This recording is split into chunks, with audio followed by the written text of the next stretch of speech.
This firefighter lost his face in fire to save a woman. You won't believe what he looks like today. Today we have so much knowledge about the human body. Doctors, nurses, surgeons, and all others in the field of medicine are true heroes, doing everything they can to help people get better. Moreover, it's mind-blowing what can be done to save a life these days. Take, for example, surgeons who can replace a heart or a kidney. With the knowledge experts have today, it's even possible to change an entire face for people in need. Face transplants have been performed since 2005 when Isabelle Dinoire became the first ever person to receive one. In 2015, another very special face transplant was performed in the US when Patrick Hardison became the first American to undergo the procedure. Like any other loving father, Patrick attended his children's sporting activities and liked spending time with his family. The volunteer fireman had always endeavored to help his community in any way he could. One day in 2001, though, the lives of him and his family would change forever. Patrick Hardison from Mississippi worked as a volunteer firefighter earlier in his life. In 2001, he responded to a house fire when a horrible accident occurred. Hardison was inside a burning home when it collapsed on top of him. "My mask was melting to my face," Hardison said. "My hose was already melted." He managed to escape through a window, but his head and upper body were already on fire and Patrick suffered horrific injuries. For somebody who does what we do for a living, I've never seen anybody burn that bad that was still alive. Friend and first responder Jimmy Neal recalled of seeing Hardison after the accident. The father had third-degree burns on his entire face and scalp. In addition, he sustained facial burns to his head, neck, and upper torso. The fire also claimed his ears, lips, most of his nose, and even most of his eyelid tissue. "I didn't actually see myself until probably November. I got injured in September," Hardison told Fox News. "They had cut a little pinhole in one of my eyelids because they had everything covered, skin graft. I looked in the mirror and all I could do, I said, 'This is it? I can't do this,'" he recalled. A new life awaited Hardison.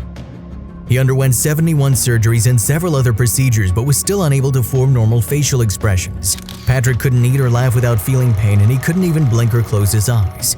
Surgeons were eventually able to put together flaps of skin to protect his vision. Still, he remained at risk of slowly but surely going blind. As the years went by, Patrick had difficulties accepting his appearance. Just being with his children, or by himself for that matter, became a nightmare. People pointed at him and the children were scared. Patrick always wore a baseball cap and sunglasses as well as specially designed prosthetics that replaced his ears. "I had kids, it was just a tough time. I never got a day off from the injury. When you walk out in public, it was daily and it's just so there's no way to explain everything," he said. "You go to the ball field, you have to prepare yourself for the kid that goes running off screaming." For years, Patrick battled pain and staring from people when walking down the street. He was losing all hope of living an ordinary life and started to think that his disfigured appearance was one he would be cursed with forever. But as time went by, surgeons developed new methods for face transplants. Finally, in 2005, Isabelle Dinoire became the first ever person to have a face transplant. Hardison, though, had given up hope of getting the help he desperately wanted. Then one day, a friend stumbled across Dr. Eduardo D. Rodriguez, who worked at the NYU Langone Medical Center in New York. Rodriguez had performed a face transplant before, and so the search began to find Patrick a donor. After a year, Hardison's search had turned up 2 potential donors. The first one was a good match, but the tissue profile was not. The second candidate looked very promising, but the man's family withdrew him from consideration. Hardison was preparing to accept that he might never get a face transplant. Then, out of the blue, another potential donor came to light. Live on NY, a nonprofit that coordinates organ donations in the New York area, had found a match. The face belonged to David Roadbaugh, a 26-year-old who'd sustained a massive head injury in a bike accident and had been declared brain dead. After David passed away, his mother Nancy Miller decided to donate her son's organs, including liver, heart, and kidneys. More important, she also decided to donate his face. "I said, you better save his face. He has the face of a porcelain doll, and he's a donor. We talked about it," Miller told People. She didn't hesitate for a second when she heard about Patrick and the possibility of him getting a face transplant. For her, it was a chance for David to live on. "When I met Patrick, I saw the strength, the strong, manly, burly kind of energy in him that David had," she recalled. "David wanted to be a firefighter, and I knew if this guy was a firefighter, he was willing to walk into a fire to save people and risk his own life. Then he had the strength that David had." Dr. Eduardo D. Rodriguez assembled his team of 100 doctors, nurses, and other medical aides, and together they prepared for Hardison's surgery. It was the most extensive soft tissue face transplant ever performed. The surgery took a whopping 26 hours.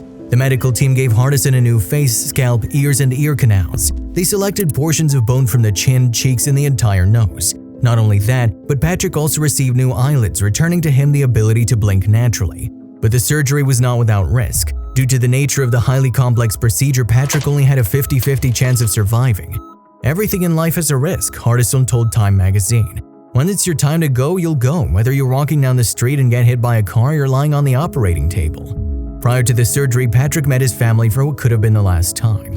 His eldest daughter, Allison, was wondering why her father was so desperate to go through with the procedure. He said, I won't have to wear a ball cap and I won't have to wear my sunglasses. I'll look normal whenever I get to walk you down the aisle. And that right then pretty much sealed the deal for me. Fortunately, the procedure was a big success, though it was only the start of a very long journey for Patrick. During the first week following the operation, he endured late-night scares involving fluctuations in blood pressure and an unstable airway.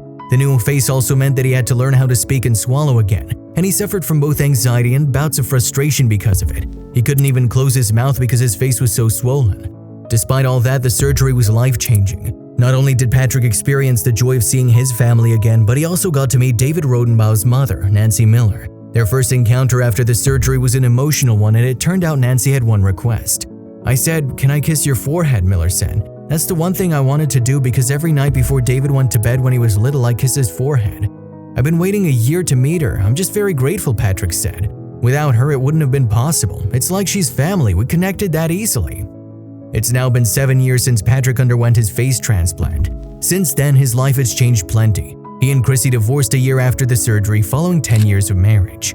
Hardison's face healed nicely and the swelling has gone down. Though he has to take anti-rejection drugs for the rest of his life to stop his body's immune system from fighting the inserted transplant, it has given him the chance to live again. "I'm deeply grateful to my donor and his family," Hardison said in a statement. "Even though I didn't know who they would be, I prayed for them every day, knowing the difficult decision they'd have to make in order to help me. I hope they see me in the goodness of their decision. I also want to thank Dr. Rodriguez and his amazing team. They've given me more than a new face, they've given me a new life." Today, the father of 5 wants to use his journey in recovery to spread the message that it's never too late to give up. Patrick stands for hope, and he desires to help others struggling with debilitating injuries. "I've bought my own place, working on getting a house built. I'm working on a book," Hardison told Fox in 2021. "Because I want to show the world that you can have hope. I wouldn't want people that were like me years ago to think that's it, I have to live like this. You don't, you can accomplish anything." Patrick Hardison's recovery is a miracle, and we're incredibly inspired by Surgeon Dr. Eduardo D. Rodriguez and his team. You're the real heroes. Please share this story with your friends and family to honor the work of the medical staff that helped Patrick get his life back. If you liked the video, please give it a thumbs up and consider sharing it with someone who may find it interesting. Thanks for watching, and I'll see you in the next video.